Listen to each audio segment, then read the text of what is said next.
सालू का तबादला हुआ था, तो तबादले के कारण सालू इंदौर शहर के मध्य प्रदेश के इंदौर शहर पहुंचती है, जहां उसके अंकल पहले से रहा करते थे, अंकल और आंटी।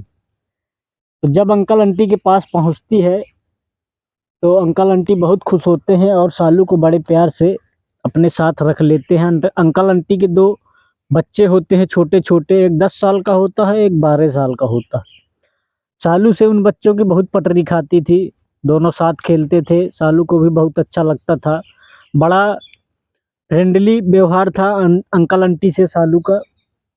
इसी तरह करीब सालू को पाँच पाँच छः दिन हो गए उनके पास रहते हुए। सालू का अचानक से फ़ोन आता है एक दिन कि कुछ क्लाइंट आपसे मिलने मीटिंग थी उसकी, तो कुछ क्लाइंट आने थे विदेश से एयरपोर्ट पर, तो उसे मिलने के लिए एक नज़दीक कहीं गेस्ट हाउस में रखा जाता है मीटिंग, तो वहीं उसका फ़ोन अर्जेंट फ़ोन आ जाता है। तो सालू उस गेस्ट हाउस के लिए वहाँ से निकलती है घर से और चली जाती है। तो होता क्या है कि उसकी मीटिंग कैंसिल हो जाती है जाते जाते। तो अचानक से सालू घर वापस आती है।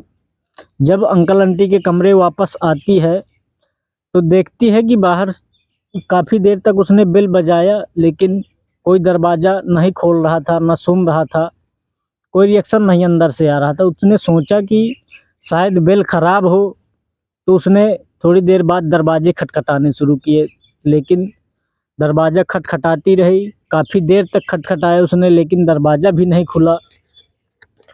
तो उसने सोचा कि उसका मन भ्रमित होने लगा कि शायद अंदर पता नहीं क्या दिक्कत हो गई हो, कोई नहीं दरवाज़ा खोल रहा, बच्चे स्कूल गए थे। तो उसका मन घबराने लगा। तब वो अंदर जाने का जुगाड़ सोचने लगी। तो थोड़ी दूर चलती है, तो एक किचन की खिड़की खुली होती है।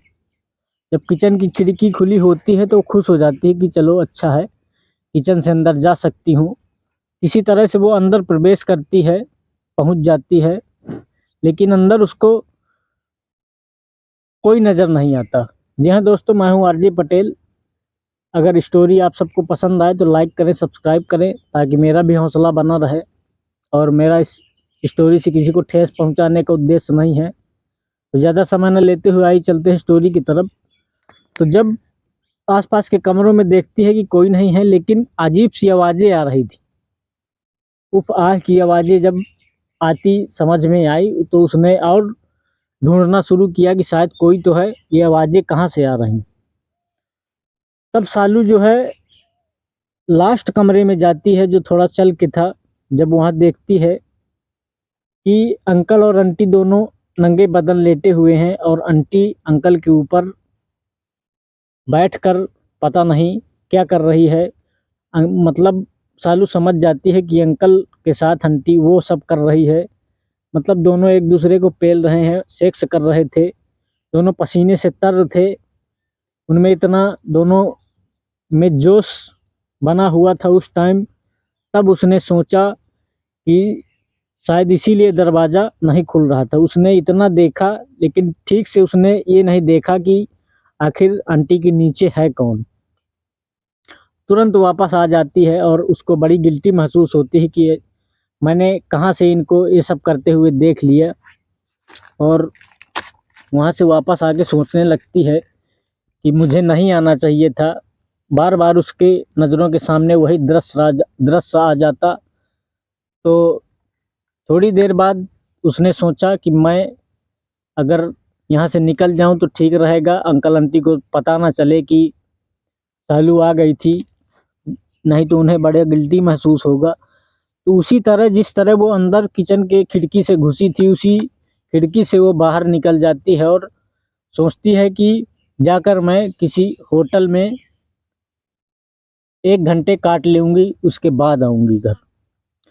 तो सालू जाती है, एक पास में ही वीआईपी होटल था, उसमें जाती है, कुछ ऑर्डर करती है, अपने ऑर्डर का इंतज़ार, अपनी कॉफ़ी ऑर्डर करती है। उस कॉफ़ी का इंतज़ार कर ही रही थी कि उसको सामने अंकल दिख जाते हैं अपने।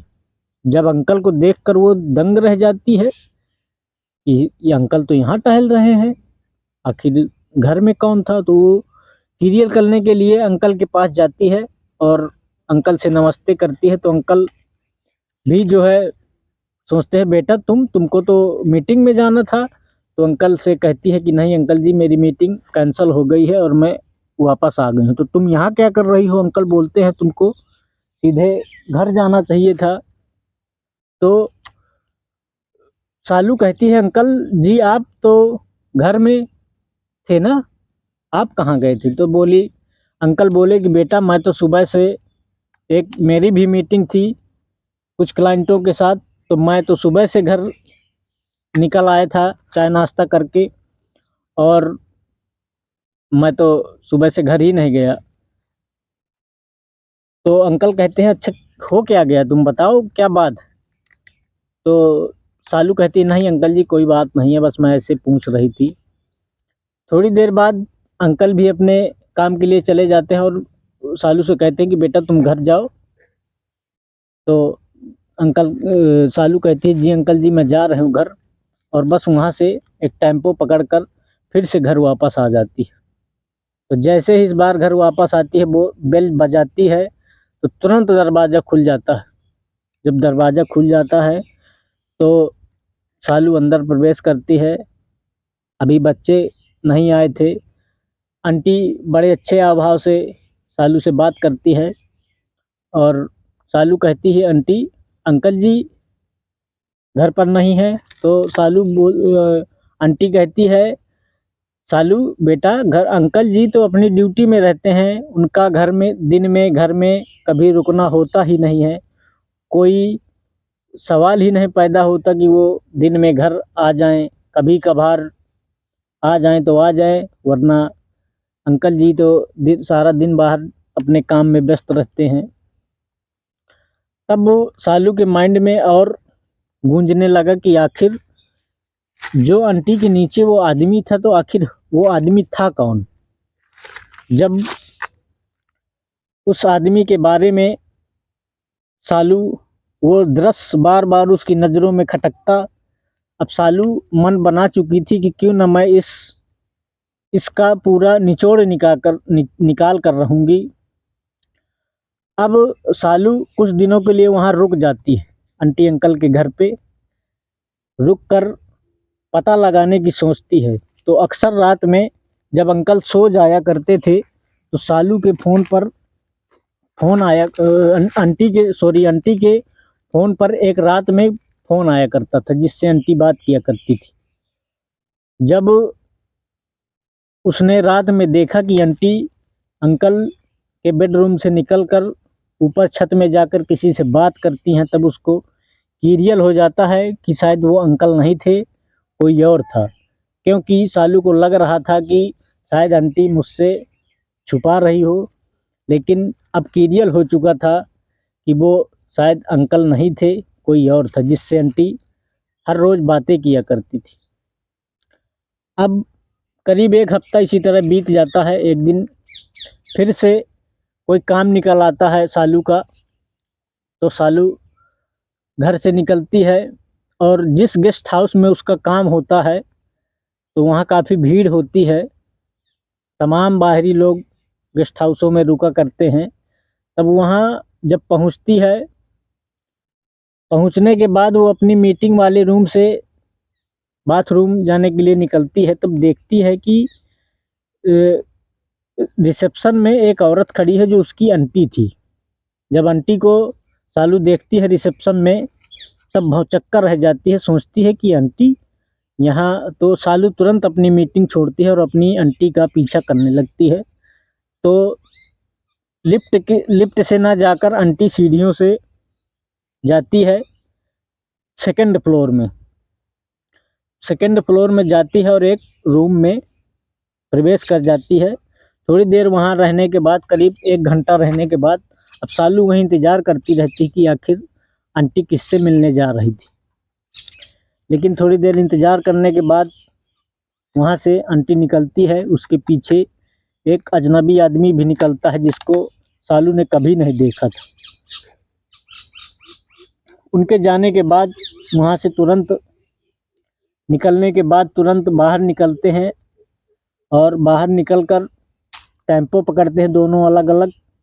जो आंटी के साथ आदमी था उसने भी अलग टेम्पो पकड़ रखी थी और आंटी ने भी एक अलग गाड़ी पकड़कर फिर दूसरे गेस्ट हाउस आंटी पहुंचती है। तब तीसरी टेम्पो पकड़कर सालू भी उस टेम्पो का पीछा करने के लिए टेम्पो ड्राइवर से कहती है। वो भी पीछे उनका पीछा ही करने लगती है, पीछे पीछे पहुंचती है। तब एक दूसरे गेस्ट हाउस के पास आंटी वाली टेम्पो खड़ी होती है और वहां से आंटी उतरती है और गेस्ट हाउस के अंदर चली जाती है और वो आदमी किसी दूसरी तरफ चला जाता है। फिर इसके बाद सालू की भी टेम्पो रुकती है और वो भी उस गेस्ट हाउस के अंदर प्रवेश कर जाती है, अपना आधार कार्ड दिखाती है और पैसे चुकता करती है और अंदर चली जाती है। आंटी का पीछा पीछा करते एक कमरे में आंटी प्रवेश कर जाती है। उस कमरे में जाने के बाद सालू बाहर ही खड़ी रहकर आंटी का इंतजार करती है। तो थोड़ी देर बाद देखती है, 2 घंटे बाद आंटी वहां से निकलती है और आंटी के साथ दूसरा एक व्यक्ति और निकलता है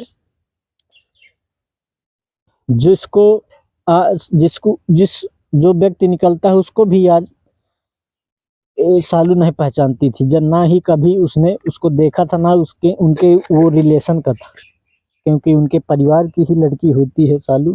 सालू की उम्र 20 वर्ष की थी। फिर इसके बाद उस गेस्ट हाउस से भी नीचे आती है, फिर दूसरी टेम्पो बुक करती है उसकी आंटी और फिर चल देती है वहाँ से। तो सालू भी उतरती है नीचे और गेस्ट हाउस से, और उसने भी दूसरी टेम्पो बुक की और उस टेम्पो का पीछा करने लगती है। तो सीधे आंटी वहाँ से अपने घर पहुँचती है और उसके 15 मिनट बाद सालू भी वहाँ पहुँच जाती है। तो दोस्तों, सालू को ये अभी तक भी नहीं पता चल पाया था कि आखिर इनके बीच हो क्या रहा है। आखिर आंटी अंकल को धोखा दे रही है या आंटी जवान थी, बहुत खूबसूरत थी। सालू भी बहुत जवान और खूबसूरत थी। सालू के निगाहों में वो चेहरा बार बार, वो मंजर बार बार आता था। जिस सीन को उसने देखा था वो सीन उसकी आंखों के सामने से हटता नहीं था। दरअसल इसी तरह पीछा करते करते सालू एक दिन छत में ही चुपचाप बैठी रहती। अचानक से रात में उसकी आंटी का फ़ोन आता है और आंटी ऊपर पहुंचती और थोड़ी देर बातें करती रहती, क्योंकि अब सालू आ गई थी घर में तो उनका मिलन नहीं हो पा रहा था, आंटी का और अंकल का। सालू ने अंकल से कुछ बताया भी नहीं था, क्योंकि सालू समझदार लड़की थी। क्यों ना मैं जब तक पूरी खोज नहीं कर लेती तब तक मैं ये मैटर ओपन नहीं करूँगी। सालू ने सोच लिया था कि मैं इसका खुलासा करके रहूँगी। आखिर इस प्यारे से रिश्ते को मेरे अंकल को ये आंटी धोखा क्यों दे रही है। इनकी तो बहुत अच्छी जोड़ी है, 2 बच्चे भी हैं प्यारे प्यारे। तो सालू ने मन बना लिया था कि मैं इनको पकड़ के रहूँगी जो भी हो। तो एक दिन सालू कहती है कि मुझे आंटी मेरा खाना बना दीजिए सुबह सुबह और मुझे जाना है, मेरी मीटिंग है। सालू घर से निकलती है और जब जैसे ही घर से निकल जाती है, तो जब बच्चे भी स्कूल चले जाते हैं तब आंटी अपने उस बॉयफ्रेंड को बुला लेती हैं अपने घर। जब बॉयफ्रेंड घर आता है, दरअसल उसकी आंटी जो है काल गल का काम किया करती थी, अपने काल गल का काम करती थी, क्योंकि उसकी हवस उसके अंकल नहीं मिटा पा रहे थे। तो वो जैसे ही क्लाइंटों का फ़ोन आया करता था जिससे वो जुड़ी थी, उसी हिसाब से वो मिलने जाया करती थी टाइम लगा लगा के।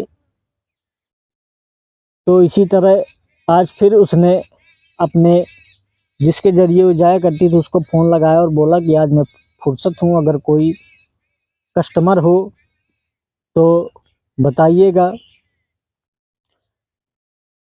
तो जैसे ही सालू भी वहाँ से निकल ही चुकी थी घर में कहकर कि मेरा एक मीटिंग है, मेरा कुछ काम है, तो मैं जा रही हूँ। बस कुछ दूर में जाकर रुक जाती है और देखती है कि घर वहाँ से आंटी भी घर से बाहर निकल चुकी हैं। जब निकलती हैं तो जिस गेस्ट हाउस में पहली बार उसको उसने देखा था उसी गेस्ट हाउस में रुकती हैं और पहुँचती है अपने क्लाइंट के पास। उसकी आंटी भी अलग प्रकार से पैसा कमाती थी अपना देह व्यापार करके, और उसको अच्छा खासा रुपया भी मिलता था क्योंकि बहुत खूबसूरत और जवान थी। तो जिस गेस्ट हाउस में पहुंची वो, तो उसका गेस्ट जिसने उसको बुलाया था आंटी को, वो बहुत मज़ेदार यानी कि पार्टी मजबूत थी, पैसे वाला था। तो आज सालू ने सोचा था कि मैं इनको रंगे हाथ पकड़ूंगी। उसी गेस्ट हाउस में सालू भी घुसती चली गई। अब दोनों के बीच, अपने उस आंटी और उस कस्टमर के बीच बड़ी रंगरलियां हो रही थी। पहले तो उसने दोनों ने एक एक पैक शराब पी। इसके बाद उसने आंटी और उस कस्टमर ने आंटी को चूमना शुरू किया। धीरे धीरे उसकी जांघों को सहलाते हुए उसके साथ सेक्स करने लगा। जैसे ही दोनों, मतलब आंटी को उसको खुश करना होता था अपने कस्टमर को, तो विधिवत अपने वो संभोग क्रिया में डटे हुए थे। इसी बीच अचानक से सालू वहाँ पहुँच जाती है और उनके दरवाजे को धक्का देती है, तो उनका दरवाज़ा खुला ही होता है। जैसे ही धक्का देती है तो अंदर प्रवेश करती है। वो दोनों को आपत्तिजनक हालत में देख, जैसे ही आंटी उसको देखती है कि अंदर यहाँ सालू, और सालू कैसे, तो आंटी घबरा जाती है और उस कस्टमर से पूरा मैटर बयां करती है। तो उठ खड़ा होता है और डांटने लगता है कि उस मैनेजर को, गेस्ट के। तो मैनेजर कहता है कि साहब, यहाँ नंबरों का थोड़ा सा झोल मेल हो गया है। आपका 8 नंबर था और इनका 7 नंबर था। इन्होंने ध्यान नहीं दिया और आपके कमरे में आ गई हैं, सॉरी। लेकिन बहुत बड़ा खुलासा हो चुका था सालू के और उस आंटी के बीच में। सालू ऐसा मंजर देखकर फिर से घबरा गई। लेकिन अब आंटी ने अपने उस क्लाइंट को वहाँ से भगा दिया और खुद भी घर वापस आ गई। जैसे ही घर वापस आई तो आंटी के माइंड में अब बहुत कुछ चल रहा था। तो आंटी ने एक प्लान रचा और आंटी पहले घर वापस आ गई थी। सालू अभी वहाँ से वापस नहीं आई थी क्योंकि दोनों आमने सामने हो चुके थे। तो सालू अब उस घर नहीं जाना चाहती थी। पता नहीं क्या होता। उसने सोचा था कि जब तक अंकल नहीं आ जाएंगे तब तक मैं घर वापस नहीं जाऊंगी। उससे पहले कि सालू अंकल से मिलती, उसने पता नहीं कैसे किसी को फ़ोन किया, तो सालू का सीधे रास्ते में एक्सीडेंट करवा दिया जाता है एक ट्रक से। तो सालू वहीं ऑन द स्पॉट ख़त्म हो जाती है। जी हाँ दोस्तों, स्टोरी आप सबको पसंद आई हो तो वीडियो को लाइक करें, सब्सक्राइब करें, ताकि मेरा भी हौसला बना रहे और मैं ऐसी ही स्टोरियाँ लाता रहूं। तो दोस्तों, जय हिंद, जय भारत, जय श्री राम।